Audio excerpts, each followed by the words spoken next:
Hello. Today I will show how to find your Wi-Fi password on CMD. Open command prompt and get a list of Wi-Fi profiles.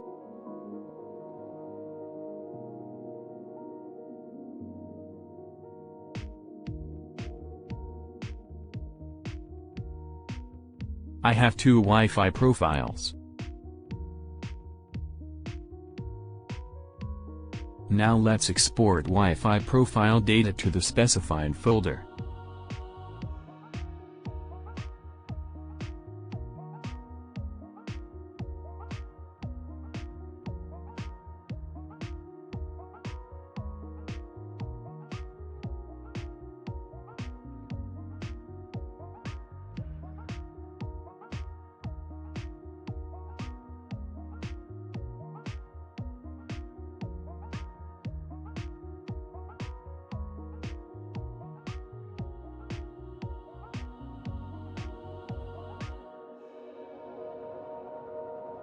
Wi-Fi profile data exported.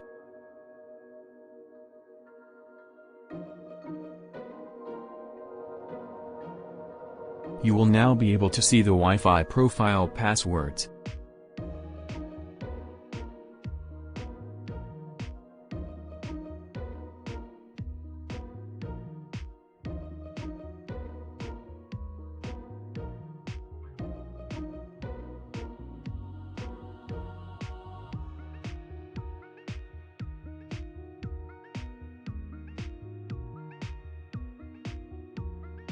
Thanks for watching the video.